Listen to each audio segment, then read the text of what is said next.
Katika kijiji tulivu, aliishi msichana peke yake. Kila usiku, saa 6 kamili, kuna mtu alikuja kwake. Hakuna mlango uliofunguliwa, hakuna hatua za miguu, lakini alikuwa anatabasamu. Jirani waligundua mabadiliko. Aliacha kutoka nje, aliacha kuongea na watu, lakini kila usiku walimsikia anacheka taratibu kwa furaha, kama hayuko peke yake. Usiku mmoja, jirani alisikiliza dirishani, akasikia sauti nzito ya ajabu, si ya kibinadamu. Ilinong'ona, wewe ni wangu. Asubuhi walimuuliza, alitabasamu tu, akasema ananipenda.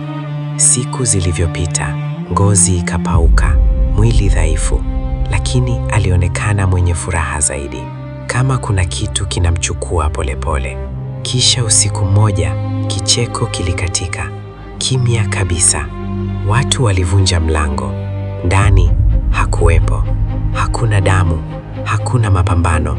Ukutani kulikuwa na maandishi, yeye ni wangu sasa. Na tangu usiku huo, kila saa 6 ya usiku, watu wanaopita pale bado wanasikia sauti mbili zinacheka, sio moja, mbili. Baadhi ya mapenzi hayakuokoi, yanakuchukua. Wewe ungekaa au ungekimbia? Comment chini.